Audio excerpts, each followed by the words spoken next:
Et j'imagine que ça n'a pas été évident de porter un film, de sortir un documentaire comme ça en salle, parce qu'on imagine que en général ce type de doc sort plutôt en télé ou autre. Ça a été un vrai combat, j'imagine. Ça a été le parcours du combattant. Parce que d'abord c'est difficile de présenter un projet comme celui-là, que ce soit en télévision ou au cinéma. Aujourd'hui, c'est difficile de dire qu'on va faire un film avec 100% d'archives, sans narrateur et sans interview. Voilà, de cette façon-là, c'est quelque chose qui rentre dans aucune case. Et donc, c'est difficile de convaincre des gens, ça a pris beaucoup de temps. Et voilà, et beaucoup de producteurs aussi ont refusé ce projet. Et encore plus difficile de l'amener au cinéma. La façon dont ça a pu se faire, c'est d'abord une productrice, Emma Lepers, qui a été la première à croire en ce projet, et de décider ensemble de le faire pour le cinéma, comme ça m'était comme intention qu'on avait dès le départ. Et puis l'équipe d'MK2, des ventes internationales, qui est montée à bord, qui a pris ce projet à bras-le-cœur, qui a aimé l'idée sur le script, le film n'existait pas encore, et qui l'a montré à Berlin et rapidement après à Cannes. Et en fait, on a eu une quinzaine de pays qui ont préacheté le film sur script et sur quelques minutes d'un bout à bout vraiment primaire qu'on leur a montré. Et cet engouement qu'on a eu à l'international a permis de porter le film dans cette direction-là. Et aussi, évidemment, Haut et Court en France, qui est aussi tombé amoureux de ce projet avec nous et qui a cru vraiment en l'aspect cinématographique du projet. Haut et Court, c'est le distributeur. Et c'est grâce à Haut et Court qu'on est là ce soir, d'ailleurs, pour info. C'est le jeune homme là-bas avec les lunettes. Il lui fait un coup. Et il y a un vrai parti pris donc, dans ce film qui est donc justement 100% archive. Pas de plateau, pas d'interview, pas de... Peut-être tu peux nous parler un petit peu de ce parti pris que tu as eu, de ce choix en fait. Pardon ? Le micro ? Vas-y, on peut peut-être passer le micro. Vas-y, je t'en prie, si vous voulez ajouter quelque chose au contraire.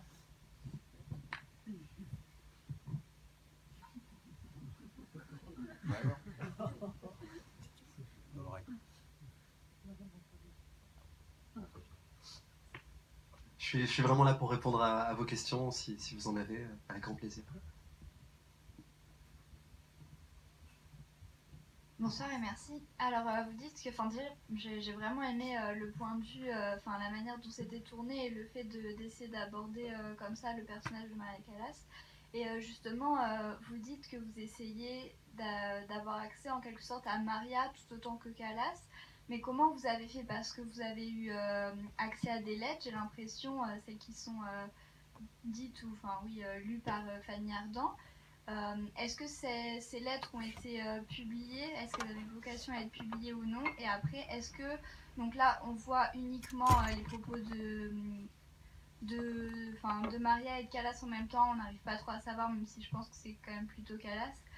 Et j'ai oublié l'autre partie de ma question, mais en gros, comment vous avez eu accès à ce personnage? Ah oui, voilà, pardon. Vous ne faites pas d'interview, mais est-ce que, vous ne montrez pas d'interview, mais est-ce que vous avez interviewé des personnes pour avoir accès à d'autres facettes en fait de ce personnage? En gros, ma question est complexe, mais comment avez-vous eu accès à ce personnage? Ok, je vais essayer de répondre en plusieurs parties. D'abord, pour être tout à fait franc, ça fait 4 ans que je suis sur ce projet. Il y a un peu plus de 4 ans, je ne connaissais pas Maria Callas. Pour moi, c'était un nom, ça voulait vaguement dire quelque chose, mais je n'aurais pas pu dire qui elle était, à quelle époque elle vivait, ce qu'elle faisait, etc. Donc ça a été un parcours pour moi de découverte, de curiosité, puis de passion. Et dans un premier temps, mon approche a été de rencontrer ceux qu'il avait connus, ceux qui étaient encore en vie et qu'il avait connus et qui avaient été proches d'elle.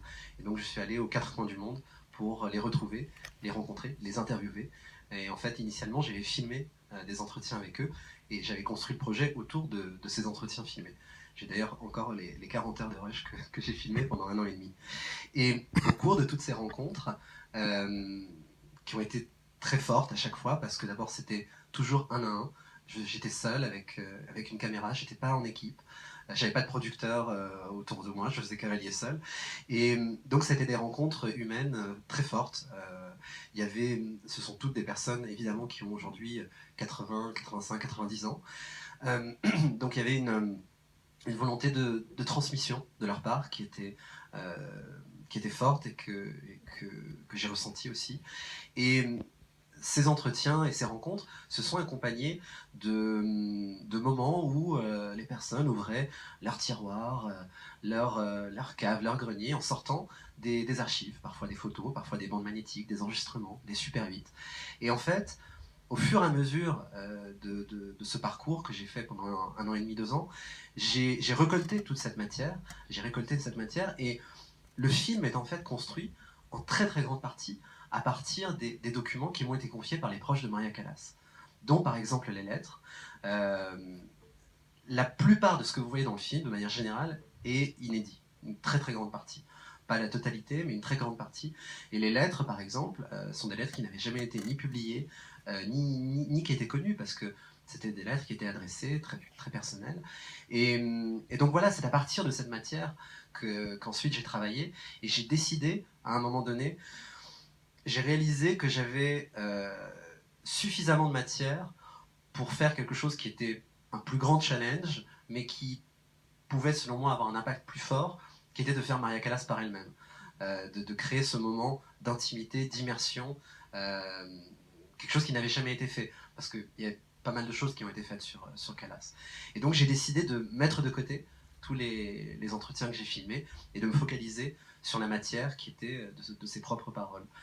Et puis pour finir, dans ces entretiens, bien sûr, il y avait une multitude de points de vue différents, mais aussi dans tous les documentaires qui avaient été faits depuis quelques années sur Callas, sur différentes chaînes de télévision. Il n'y a jamais eu évidemment ni un film, ni un documentaire. Enfin, il y a eu un film, mais il n'y a pas eu de documentaire au cinéma sur elle. Dans les autres documentaires télévisuels, c'était souvent des gens qui parlaient d'elle. Et elle était comme ceci, elle était comme cela. Et finalement, je me suis rendu compte que on n'avait jamais vraiment entendu sa voix à elle. Sa voix, dans le sens son point de vue, comment elle avait vécu tout ça. Et moi, c'est ça qui m'intéressait. C'est ça que j'étais curieux de savoir. Donc, c'est une approche subjective, parce que c'est son point de vue à elle, mais je crois que c'est ça qui est intéressant. Comment quelqu'un qui a un tel destin, une vie tellement hors du commun, une carrière tellement extraordinaire, comment elle vit tout ça? Et qu'est-ce qu'elle vit vraiment? Et je crois que ça, c'est beaucoup plus intéressant d'un point de vue humain que tout ce qu'on peut raconter d'elle, ou un critique musical qui va dire elle chantait telle note ou elle chantait telle autre note. Mais voilà, c'est le parti pris du film. Et par rapport à ça, quelles sont les personnes, enfin, tu peux nous parler peut-être un petit peu des quelques personnes qui t'ont marqué, que tu as rencontrées? C'est quoi, des impresarios, je sais pas Il y avait, d'abord il y en a eu beaucoup, j'en ai rencontré près d'une trentaine dans le monde entier. Des gens qui l'ont connu pas mal, des gens qui l'ont connu beaucoup, des gens connus comme Franco Zeffirelli ou Alain Delon, et puis des gens moins connus comme son majordome et sa femme de chambre, à qui le film est dédié, qui ont été deux personnes qu'elle considérait sa seule famille, et ont vécu plus de 20 ans à ses côtés, sous le même toit, et elle ne les a jamais considérés comme des domestiques, c'était véritablement comme des membres de sa famille. Et ces deux personnes que j'ai rencontrées dans le nord de l'Italie avaient toujours refusé de parler aux journalistes ou à qui que ce soit d'ailleurs, n'ont jamais participé à aucun documentaire, ni livre, ni quoi que ce soit. Et c'est justement parce que je leur ai présenté ce parti pris d'un film dans ses propres mots qu'ils ont pour la première fois accepté de collaborer à un projet, et donc ont donné aussi beaucoup de documents qu'on retrouve dans le film. Et justement, alors, parce que il y a un film, il y a une exposition que tu as lancée aussi, plus des livres, c'est tout un ensemble sur Maria Callas. Comme tu disais, tu viens absolument pas de cet univers. C'est quoi la genèse du projet? Qu'est-ce qui a fait qu'à un moment tu t'es dit, c'est le hasard, un jour, je sais pas, t'es tombé par hasard? C'est le destin. Pour moi, c'est le destin, parce que y a tellement d'improbabilités, d'arriver à découvrir Maria Callas et d'avoir envie de faire ce film, et puis tous les projets qui en ont découlé, que ça ne peut être que le destin. Mais en quelques mots, il y a 4 ans, j'étais étudiant, je vivais à New York, et je suis rentré un soir par hasard au Met, à l'Opéra. Je ne savais pas ce que j'allais voir, c'était voilà, par hasard, mais je ne crois pas au hasard, donc je pense c'était le moment. Et c'était un opéra italien de Donizetti, et je suis vraiment tombé amoureux de cet univers, de cet opéra italien. Et en rentrant dans ma petite chambre d'étudiant de 6 mètres carrés, j'ai passé la nuit sur Internet à rechercher tout ce que je pouvais sur Donizetti. Et en fait, très vite, je suis tombé sur Maria Callas, qui chantait un air de Lucia di Lammermoor, qu'elle a rendu très célèbre par son interprétation. Et j'ai eu un deuxième coup de foudre, encore plus grand, pour cette voix et pour tout ce qui allait avec, la musique, l'interprétation, le personnage, enfin tout ça, voilà. Et puis, petit à petit, la curiosité et la passion se sont concrétisées dans un projet. Le film était le premier et le principal projet. Il n'y avait aucune autre intention que de commencer ce film et de commencer à rencontrer ses proches. Et en fait, de la quantité de matière que j'ai pu avoir entre les mains, j'ai très vite réalisé que je ne pourrais pas tout mettre dans le film. Et c'était très important pour moi de me dire que c'est une matière, c'est des documents qui doivent être partagés avec le public, d'une façon ou d'une autre, qui ne m'appartenaient pas, qui m'ont été confiés, dont je me sentais le messager, pour les transmettre au public, à ceux qui connaissaient Maria Callas et qui étaient ses admirateurs, mais aussi à une nouvelle génération qui, comme moi, ne la connaissait pas et qui pouvait la découvrir avec une plus grande richesse de documents. Et c'est comme ça que l'idée de l'expo s'est créée, l'expo qui a la scène musicale qui se termine dans quelques jours, et qui a été un grand succès depuis le mois de septembre, quand elle a ouverte, où il n'y a aucun des documents qu'on trouve dans le film, et vice-versa. Ce sont deux choses complètement complémentaires. C'est une approche complémentaire aussi, parce que dans une expo, on est dans un parcours, on se balade. Ici, on est dans une immersion, dans un dialogue. Et les 2 livres sont aussi issus de ces documents-là, puisqu'ils sont issus des lettres, des photos, des albums personnels, qui, encore une fois, pour moi, avaient vocation à être partagés. Et donc, les livres permettent de partager ça avec le public.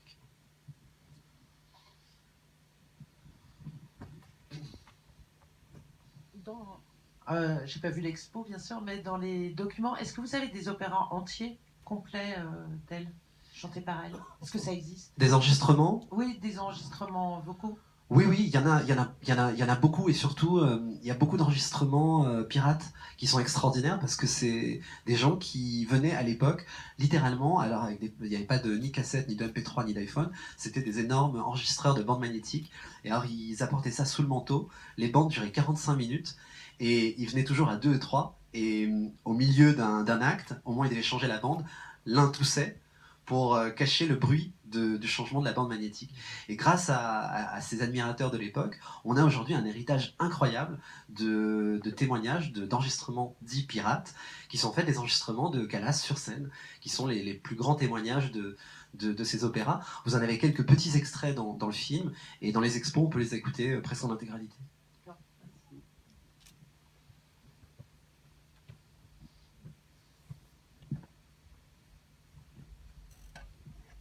Bonsoir. J'avais une question par rapport du coup aux images d'archives, parce que du coup il n'y a quasiment que ça dans ce film, et j'étais notamment impressionné par la qualité de ces images, car du coup surtout sur les images des années 50, j'avais vraiment l'impression qu'en fait c'était quelque chose qui était retourné plutôt que de l'image d'archive. Du coup je me demandais comment vous avez fait, comment vous avez pu procéder à cette restauration de bande, je pense en fait. Alors, il n'y a pas une seule image du film qui ne soit pas une image d'archive. Donc c'est vraiment 100% d'images d'archives. En fait, il y a eu un travail en 2 temps. D'abord, en ce qui me concerne, j'avais vraiment à cœur de retrouver pour chaque document, pour chaque, que ce soit audio ou vidéo, etc., l'original. Et par exemple, en dehors de toute la matière inédite qu'il y a dans le film, il y a des documents qui étaient plus ou moins connus, par exemple des concerts, un ou deux concerts que vous voyez dans le film, qui sont connus, que vous pouvez voir sur YouTube, mais qui en fait existaient seulement dans des recopies de deuxième, troisième génération, en noir et blanc, et de très mauvaise qualité, enfin relativement mauvaise qualité. Et donc j'ai entrepris une première partie de ce travail en allant à chaque source. Parfois, je ne connaissais pas la source, donc il fallait la trouver. C'était un peu un travail de détective aussi. De retrouver auprès de chaque source la pellicule originale, la bande magnétique originale. Enfin, de retrouver vraiment, retourner aux documents d'origine. Et ça, en soi, ça a été un travail phénoménal qui a duré des mois et des mois. Une fois qu'on a trouvé cette matière, alors il y avait du Super 8, du 16 mm, du 8 mm, du 35 mm, des bandes magnétiques, des cassettes, enfin tout un tas de supports différents. On a évidemment entrepris une numérisation de chaque support individuellement, avec des sociétés spécialisées à chaque fois, parce que c'est des supports très anciens, parfois extrêmement fragiles.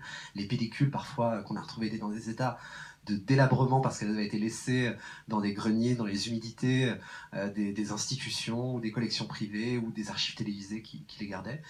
Et donc, une fois qu'on a fait tout ce travail de numérisation, déjà on retrouvait une qualité hors du commun. C'est-à-dire pour les mêmes concerts qu'on voit sur YouTube, d'un coup, quand on numérise la pellicule, aujourd'hui on peut le faire en 2K ou en 4K, et en fait on a une qualité incroyable en repartant de la pellicule, pratiquement de la même qualité de ce qu'on filme aujourd'hui en 2K ou en 4K, avec le petit plus du grain de cette chose très particulière qu'ont les documents des années 50 et 60. Et puis pour finir, il y a un travail de restauration très important qui a été fait aussi beaucoup en post-production, en étalonnage, et on a retrouvé comme ça l'ensemble des documents dans des qualités qu'on est capable de présenter aujourd'hui, vraiment qui n'ont jamais pu être présentées avant comme ça. Et puis la dernière phase, c'est qu'il y a eu une phase de colorisation de certaines archives. Alors on s'est basé uniquement sur les archives où on avait des références de photos couleurs. Alors évidemment, les photos couleurs, les années 50, 60 moins, mais surtout 50, il y en a très peu. Donc on a pu retrouver des photos inédites. Par exemple, du premier concert avec la robe rouge. Personne ne savait que la robe qu'elle portait était rouge. Mais on avait cette référence d'une seule photo de la soirée. Et grâce à ça, on a pu reconstituer toute l'archive, tout ce concert où elle chante Norma Castadiva en couleur, de façon très fidèle. Et puis, la toute dernière étape, ça a été de harmoniser toutes ces archives parce qu'on ne voulait pas présenter une mosaïque de pellicules différentes. Et donc, on a essayé d'harmoniser tout en restant très authentique par rapport à certains documents, par exemple les Super 8 personnels de ses vacances, etc., qu'on a scannés intégralement avec la pellicule. Donc quand vous voyez des trous et les bords de pellicule, c'est pas un effet, c'est vraiment la pellicule en entier, scannée de façon très authentique.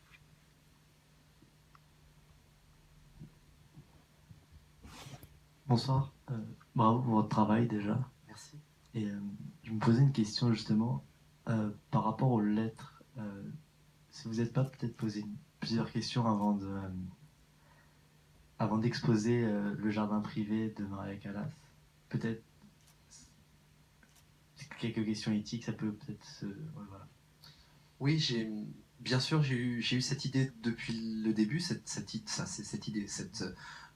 éthique, justement, je me la suis posée tout au long, dès le début et tout au long. D'abord parce que j'avais à cœur de faire quelque chose qui lui fasse honneur et pas quelque chose qui la dégrade, parce qu'il y a aussi pas mal de choses, surtout qui ont été écrites sur elle, qui étaient assez dégradantes. Et puis j'avais une sorte de responsabilité vis-à-vis de ses proches. Cette trentaine de personnes qui m'avaient fait confiance, c'était très important de ne pas les trahir. Il y a deux choses pour moi qui ont été des guides dans cette question éthique. D'abord, de respecter uniquement des choses qu'elle avait dites ou écrites, donc de ne pas aller au-delà. Il y a des choses qu'on a dites sur elle, ou des choses qu'on peut dire aujourd'hui, qu'on connaît factuellement, mais dont elle n'a jamais parlé. Elle n'a jamais voulu parler. Et donc j'ai respecté ça, j'ai respecté ce qu'elle voulait dire ou écrire. Et la deuxième chose, c'est je me suis fait aider vraiment de l'accompagnement de son majordome et sa femme de chambre. Sa femme de chambre est décédée au mois d'août à 97 ans. Jusqu'à son décès, on se parlait presque toutes les semaines. Et je lui disais, voilà, je fais ceci, cela, je fais cette scène, je voudrais la raconter de telle manière. Et ce sont deux personnes qui m'ont vraiment guidé dans justement cette éthique, ce respect, et de faire quelque chose qui aurait été vraiment à son image, la fidélité, c'est ça en fait que je recherchais. Et donc, je crois que j'ai trouvé un équilibre dans les lettres qui permet de la dévoiler, de comprendre vraiment de quoi était faite cette femme, comment elle vivait toutes ces choses-là, et surtout, bien sûr, la tragédie de son histoire amoureuse avec Onassis, et puis la réconciliation, de pouvoir le faire vivre, le partager, sans aller au-delà, sans violer une forme d'intimité, mais une intimité au sens noble du terme, en quelque sorte. Parce que je crois que ça fait appel à ce qu'il y a d'humain, et aussi quelque chose dans lequel nous, on peut se reconnaître. Chacun a vécu une histoire amoureuse difficile, on a tous vécu une rupture, quelque chose comme ça, et je pense que dans ces mots, dans ce qu'elle vit, dans ses lettres, on peut se reconnaître aussi dans ce destin de femme.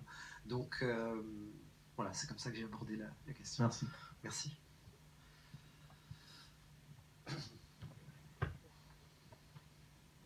Bonsoir, merci beaucoup pour le film. Et en fait, plus vous nous expliquez, plus on se rend compte de la longueur du travail et puis de l'énergie qu'il a fallu mettre là-dedans pour réaliser ce documentaire. Et alors, ma question, en fait, elle est très simple. Moi, quand je vois le documentaire, je me dis, on sent une personnalité très forte, avec des qualités, honnêteté, intégrité, grande puissance de travail, etc. Et alors ma question c'est, est-ce que c'est votre vision de Maria Callas ou est-ce que c'est Maria Callas? C'est-à-dire, est-ce que vous avez trouvé d'autres documents qui ne sont pas du tout dans cette ligne-là, bien pure, bien... Et vous avez déblayé, vous avez mis de côté, de façon à donner quelque chose de très ouf. Voilà, très pur, très simple. Ça me tracasse. Est-ce que vous n'avez pas trouvé d'autres choses qui mettraient un peu... Parce que là, franchement, c'est beau. Hein, c'est ce que vous montrez. C'est trop beau pour être vrai, c'est ça? Il y a un peu de ça. Voilà. Je suis désolé de vous décevoir, il n'y avait aucun document trash de Maria Callas. Ah non, mais je demande, c'est pas ça non, que je dis, c'est par rapport à une personnalité. Je comprends. Voilà. Je comprends très bien ce que vous dites, et je le comprends d'autant plus que, encore une fois, le choix était de rester sur son point de vue à elle, de raconter les choses telles qu'elle les avait vécues. Pour répondre à votre question, c'est impossible de dire qu'il n'y a pas un peu de mon point de vue ou un peu de ma direction là-dedans, parce que forcément, quand on réalise un film, surtout quand on le monte, un film comme ça, il y a des choix à faire. Qu'est-ce qu'on laisse de côté, qu'est-ce qu'on met, etc. Mais au-delà de mon propre point de vue, ce que je me suis attaché à faire, vraiment mon aspiration, était de rendre de façon la plus fidèle possible sa personnalité, de pouvoir partager avec le public, les spectateurs, les gens qui la connaissent ou pas, qui était cette femme et cet artiste. Et ça, c'était mon aspiration. Et c'est ça l'objectivité que je me suis fixée. C'est-à-dire que l'objectivité, c'était de pouvoir rendre quelque chose qui est réel, autant que possible. Et en ça, j'ai essayé de le faire de mon mieux. Il n'y a rien que j'ai laissé de côté en salle de montage qui donne un aspect différent de sa personnalité. Elle était véritablement comme vous la voyez maintenant. Merci. Merci.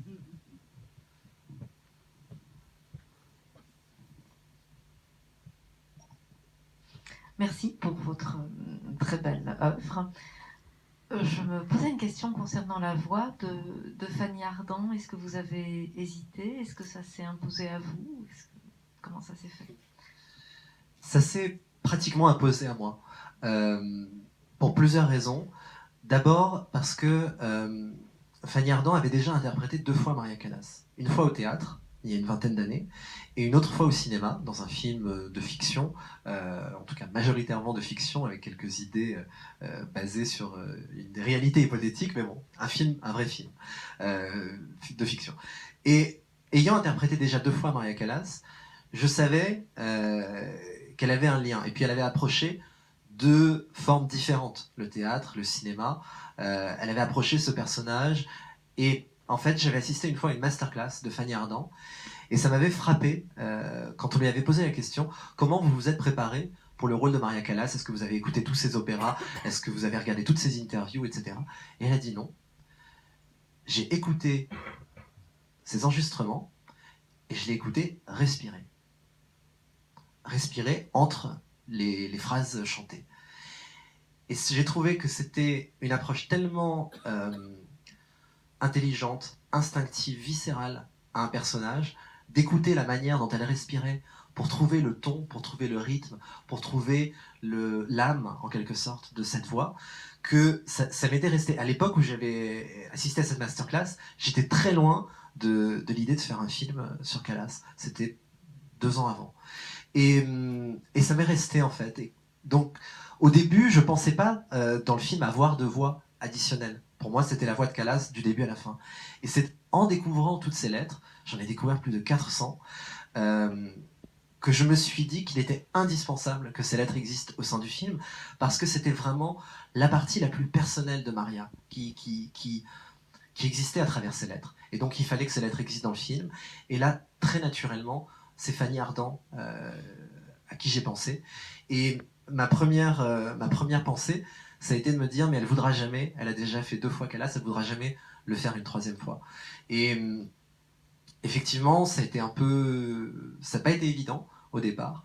Et en fait, la chose qui l'a convaincu, c'est que son agent lui a envoyé quelques lettres. Je lui ai donné quelques lettres pour qu'elle les lise.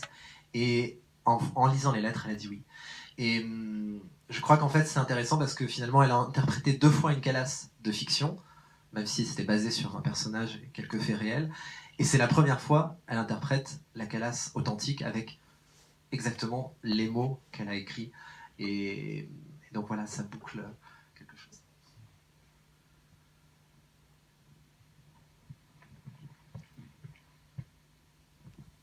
Bonsoir et merci. Merci. Je sais pas trop comment je vais réussir à formuler ma question, mais je voulais vous demander, en fait, quand on travaille comme ça sur le long terme sur quelqu'un, d'autant plus quelqu'un, je crois que vous n'avez pas rencontré vous-même, si mes calculs sont... est-ce que... Comment dire? Est-ce qu'il y a un moment où, par exemple, j'imagine qu'il y a une espèce de relation que vous avez commencé à tisser avec cette femme qui est, comme vous avez dit, extraordinaire et touchante. Et je me demandais si à la fin on finit pas par être, par exemple, est-ce que vous en avez eu marre d'elle à des moments d'entendre sa voix? Est-ce que vous êtes senti hanté? Est-ce que c'était difficile d'arrêter de penser à elle? Je sais pas, enfin ce genre de choses. Alors la bonne nouvelle, c'est qu'au bout de 4 ans, je m'en suis pas lassé. Je ne me lasse pas de l'écouter, d'écouter ses enregistrements, de travailler sur ce film, de le présenter au public. Et donc je crois que c'est bon signe déjà. Mais j'ai cru comprendre qu'il y avait des gens qui, au bout de 50 et 60 ans, ne se lassaient pas de l'écouter. Il y en a beaucoup dans le monde entier, en fait. J'ai découvert qu'il y avait des gens de tous les âges et de toute géographie dans le monde qui sont dans le même cas. Donc, je crois que ça, c'est quelque chose d'un peu unique. Et en fait, c'est vrai, je l'ai jamais rencontrée. Elle est décédée en 77. Moi, je suis né en 85. Donc, c'était pas possible.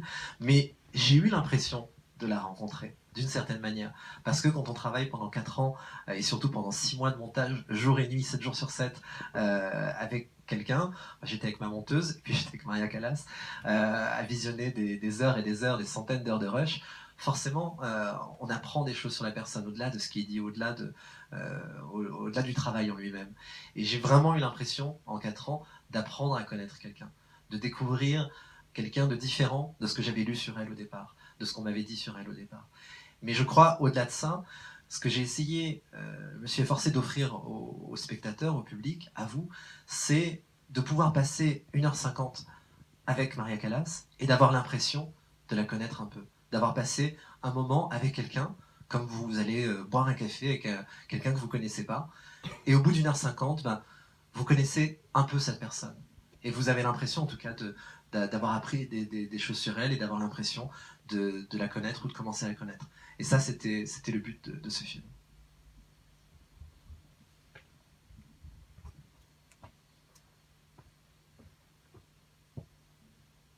Quelqu'un vous voulez prendre la parole? Moi, pour terminer, j'ai peut-être une dernière question. Quelque chose qui m'a beaucoup frappé dans le film, c'est le côté star, le côté diva. Aujourd'hui, ça n'existe plus, enfin, ma connaissance, enfin, il n'y a pas de cantatrice aujourd'hui qui a cette aura. Est-ce que tu penses que c'est une époque, ou est-ce que c'est vraiment Maria Callas qui faisait, qui donnait ce côté star, en fait, pour une cantatrice qui n'existe plus, justement? C'est peut-être un peu des deux, en fait, mais ce qui est incroyable, c'est qu'en fait, on se rend compte, quand on voit par exemple à New York les jeunes qui font la queue pour avoir un billet, qui dorment dehors. Aujourd'hui, ils dorment pour avoir un iPhone. Voilà. Mais tu sais que moi, quand j'ai vu le film, ça m'a fait penser à ça. Les images qu'on voit aujourd'hui de ces gens qui font la queue et qui sont prêts à dormir pour attendre quelque chose, c'est pour un iPhone. Mais ce qui est intéressant, c'est qu'en fait, ils attendaient d'acheter un ticket pour voir une chanteuse d'opéra. Aujourd'hui, évidemment, ça n'existe pas, mais ça n'existait pas avant. C'est-à-dire que pourquoi elle est un phénomène et pourquoi elle a été un phénomène, et elle l'est encore aujourd'hui, parce qu'elle a rendu l'opéra extrêmement populaire, extrêmement accessible. Elle a rendu ça tout aussi intéressant pour des jeunes de l'époque que d'aller au cinéma, que de voir un film, que d'écouter une musique pop ou rock. Elle a rendu ça populaire, accessible à tous, et c'est ça qui est intéressant. Elle est devenue ce phénomène planétaire, cette icône, cette diva, parce qu'elle a suscité ça, par son art, par la qualité de ses interprétations, par son perfectionnisme, par tout son travail. Elle a suscité cette admiration planétaire, et elle est devenue une figure planétaire. Et puis, bien sûr, son histoire d'amour avec certainement l'un des hommes les plus célèbres et les plus riches du monde de l'époque a aussi contribué à lui donner un statut de star internationale. Mais elle aurait été aujourd'hui comme je sais pas, une Madonna, une Lady Gaga ou n'importe quelle autre grande star. Sauf que voilà, c'était aussi une autre époque, mais pour moi, c'est pas l'époque qui fait ça, c'est ce qu'elle était, c'est ce qu'elle incarnait. Il pourrait peut-être y avoir une nouvelle Maria Callas aujourd'hui ou dans les prochaines années, on ne sait pas. Super. Eh bien, écoute, Tom, merci infiniment.